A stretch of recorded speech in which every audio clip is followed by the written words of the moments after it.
Hello there, welcome to my channel. This channel is normally all about sewing. Well, it kind of is about sewing today.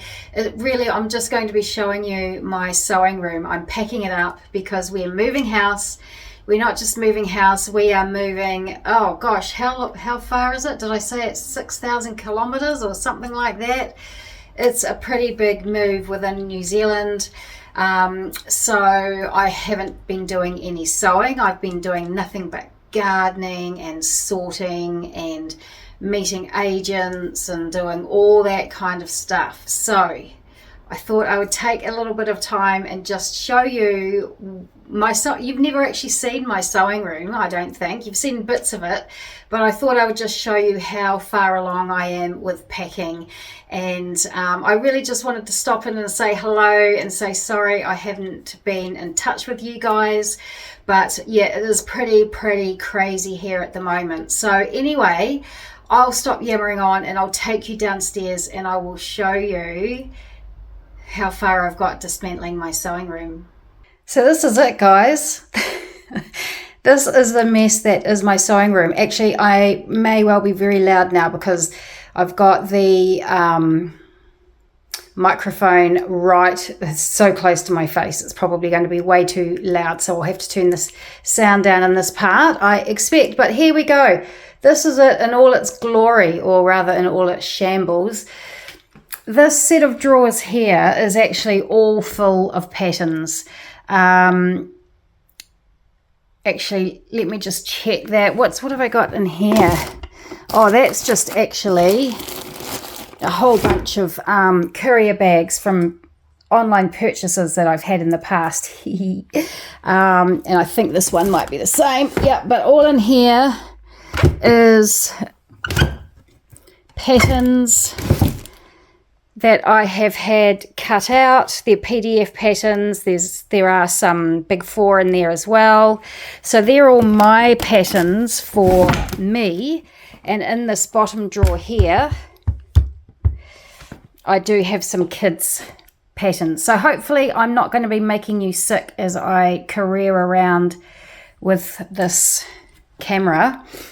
Just a rubbish bag there. I tell you, warts and all, guys. And this is my dreadful under the desk. These are all my scraps that I tried to sew my way through when I used Sew Frugal and So What If I Sew Yellow for Endo. I tried to work my way through scraps there. So yeah, just a big schmozzle. Look at the carpet. It's very embarrassing. And that is my ironing board. Oh, my dirty secrets are coming out. Look at that filthy. I think I spilt coffee on it one day, and I haven't washed it yet. Obviously I need to wash it. Obviously I do. So look at all those boxes there. There's 1 2 3 4 8 9 10 11 12 13 14 15. There's 16 boxes there. Only 2 of those boxes are not fabric. The rest of those are all fabric. Oh, actually, no, I tell a lie. I'm so sorry. 1 2 3 4 5 6 7 8 9 10 11 12 13 boxes.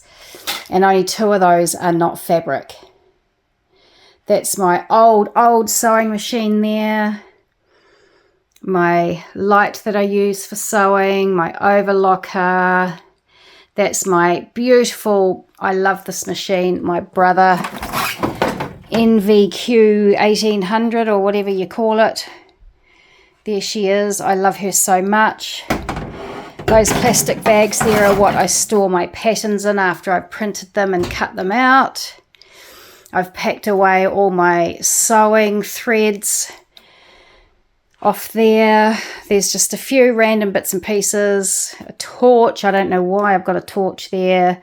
So this is it, guys. In here, if we go back to the door, sorry, I had this box actually lived somewhere else. This is not anything to do with sewing at all. There's all sorts of picture frames and things in there. Oh, that's my that's my sewing book for that old machine that we saw down there on the floor. But going back, and sorry, I'm trying to move so that I don't make you sick. On here, there was another box of fabric like this that lived here. This is a whole bunch of patterns that I have printed off and mostly made up. And this is a box of fabrics that I am destashing. I'm actually not even going to bother selling these. I'm just going to give these to a local charity. There's bits and pieces in there that I know I'm not going to use. I mean, that's kind of quite cool, but I know it's all man-made fibre. This is linen, but it's really hard to work with because it's got this sort of ladder effect running all the way through it, and I just found it hard to work with, so I bought loads and loads of that, but I'm getting rid of that. So these are just little containers that I've already cleared most of the stuff out of. This one is actually interfacing. I think there's some rib in there as well, some rib items, but it's mostly interfacing and rib. What is that? Oh, that's an old I think I bought a duvet, and it was a duvet in there. So what have I got in there? I might have some. This is fascinating, isn't it, guys? Oh look, there's more interfacing. So that's that. This is just a sofa that actually, it's a pull-out sofa. And when I took this room as my sewing room, my husband said to me, well, you can't have the whole room. We have to put a sofa bed in there so that if people want to stay in this room, even though we've got a perfectly good spare room upstairs, if people want to stay in this room, they can. So we bought this sofa bed, and really all it's done is hold those little containers and boxes full of fabric, and I've had fabric stacked up on there for the longest time. But anyway, there we go. We've got all pretty much brand new, because no one's ever slept on it, sofa bed for when we move to our new house. In here is, some of you may remember, if you've been watching me for a while, I did a video on a box of designer remnants that I got from a New Zealand designer. And so these are some, I have used quite a bit of the fabric, mostly for toiles, but this box of stuff did give me huge amounts of inspiration, and it cost me $25, and it was really, really so well worth the money, because like I say, it gave me loads of inspiration. That's only about half of what was in it. Over here is just some furnishing fabrics. I was going to make cushions out of these, and as you can see, I have not done so. I don't know what I'm going to do with that. I'm probably going to get rid of this stuff, because I mean, I've already got, as we saw, so many boxes full of fabric. Over here, I've got this, which I haven't used yet. I bought that on Trade Me for next to nothing. It might have been $5 or something. That's a skirt hemmer. So I do need to get that out at some point and actually, you know, try it. So, sorry, moving you around again. So there we go. I've got 2 cutting mats there. This green one on the bottom, I made my husband buy me this purple one as well, because he was doing something on my mat here. He was steaming a picture frame because there was a dent in it, and he wanted to steam the dent out, and he used my mat here to put the picture frame on, and he used an old iron that we had to steam it, and he buckled, you can't see it because it's all stuck under there, under that end, but he buckled my cutting mat, and it was just such a pain because it kept, it was just got in the way of cutting. So I made him buy me that. Over in that corner, it's a corner of shame. It's a whole bunch of photo frames and stuff that my husband and I, we like to buy, bits of art and what have you, and we go, we'll frame that one day, and we even buy secondhand frames from the secondhand shop, you know, from the charity store, and we always say to ourselves, we're going to pull them out and put our sort of, we like to try and buy up and coming artists their numbered work, which sounds fancy, but it's not. It's, you know, probably artists that will never go anywhere, but we feel good about spending a little bit of money on helping out an artist and thinking one day that may be worth money.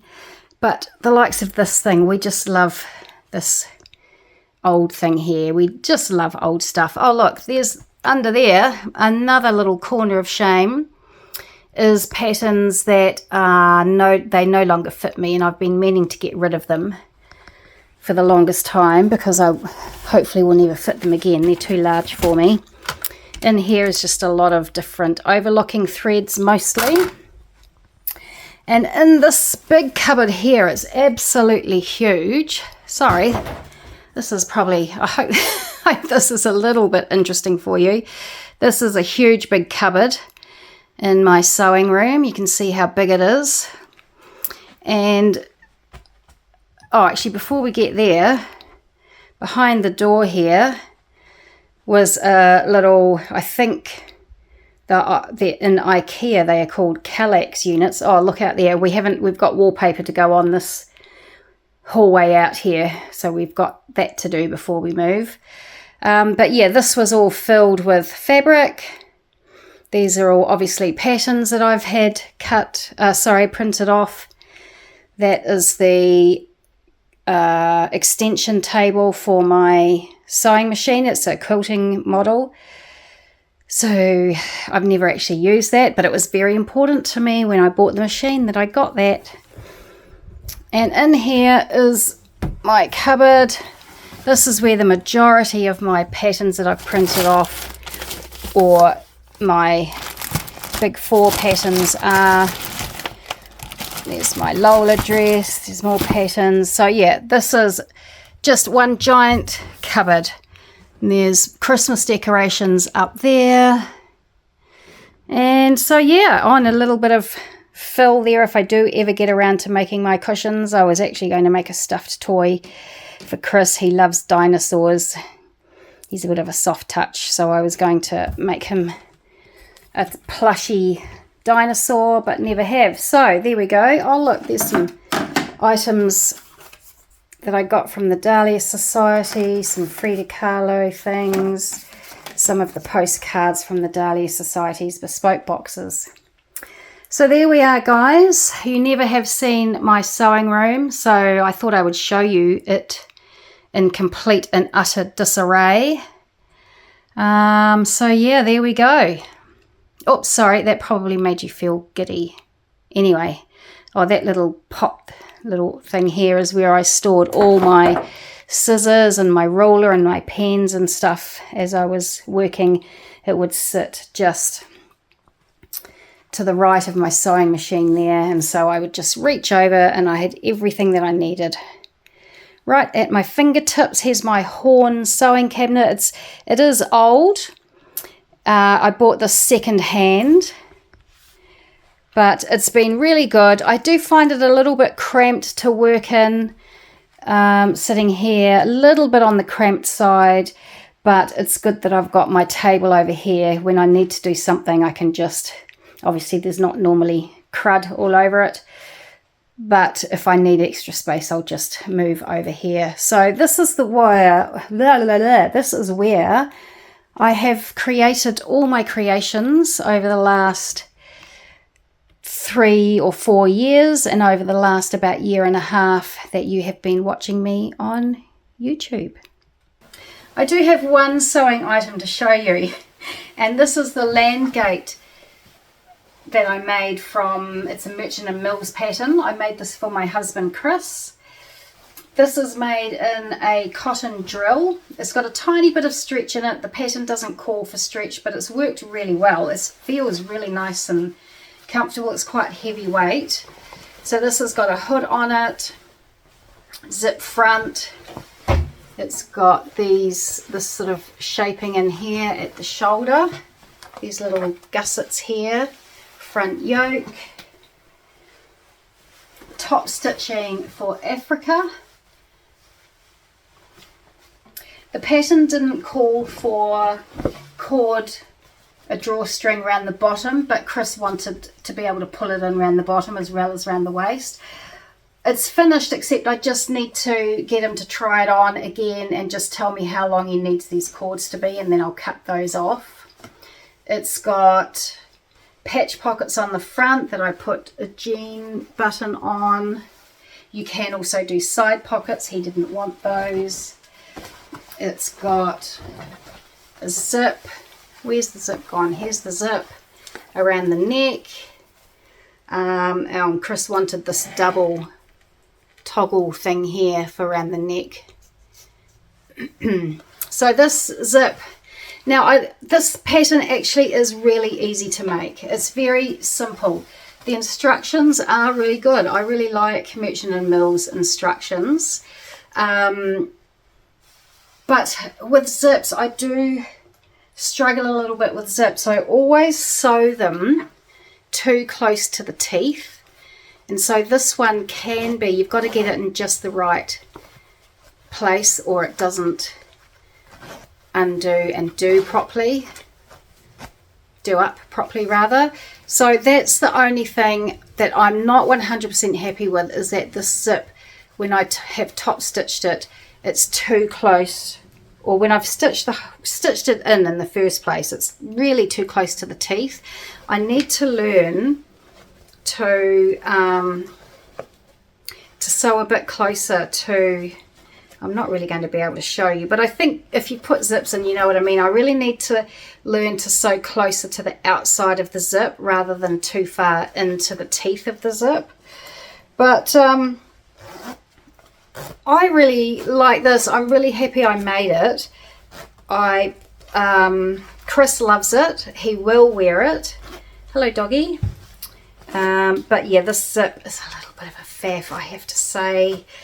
And so I can just see it being a problem for him because he's got quite a full beard. Excuse me, got quite a full, well, not actually, probably not that bushy, but it's quite long. And so I can just see him trying to get this, you know, with his chin down, trying to get the zip up and it getting stuck in his beard, which, while I can't deny that would be hilarious, it's probably not the best fun for him. Anyway, that is the last sewing make you'll see from me for a while. And I know I'm on the wonk here, so sorry, but if I muck around with it, it's too late now anyway, isn't it? Too late now. So there we go. Yes, we are probably about 3 weeks away. No, 2 weeks. 2 weeks. Hopefully no more than, I'm holding up 3 fingers, 2 weeks away from putting the house on the market. We do have a lot left to do, including putting the wallpaper on that wall, the hallway out there. We've got a lot of, we're paying people to come in and clear some garden because we've got an acre of land and we haven't been very good about looking after it, so it's got away on us. So we've got people coming in to sort that out. We need to paint the deck, which is just out this window here. It's about 9 meters by 6 meters, so it's a sizable beastie. We need to sand and paint that. Chris has got a little bit of more work finishing off painting the outside of the house and touching up on the roof. So yeah, fixing the veranda. There's a board on the veranda that needs to be fixed and then we need to paint that. So yeah, lots of bits and pieces to do, which is why I haven't been around. I'm sorry. I'm sure you haven't missed me. There's so many other amazing people to watch. I also want to say a huge thank you to the people who have bought me coffees recently, and I feel like a bit of a fraud now because I am going to be off air, so to say, for the next sort of couple of weeks. I'll probably, you know, be able to do a quick video maybe in another couple of weeks. So I do feel like a bit of a fraud because you bought me coffees and I'm disappearing for a little bit. So I'm so sorry. I really do appreciate the coffees. I really do appreciate all the support and all the comments that you lovely people always do give me. I've kind of missed not doing videos, but you know, hey ho, life's got in the way, isn't it? But so yeah, I'll stop rambling now, and I just wanted to say hello, and I hope everybody's doing really well. I miss you all, and I look forward to seeing you again very soon. Take care, look after yourselves, bye bye.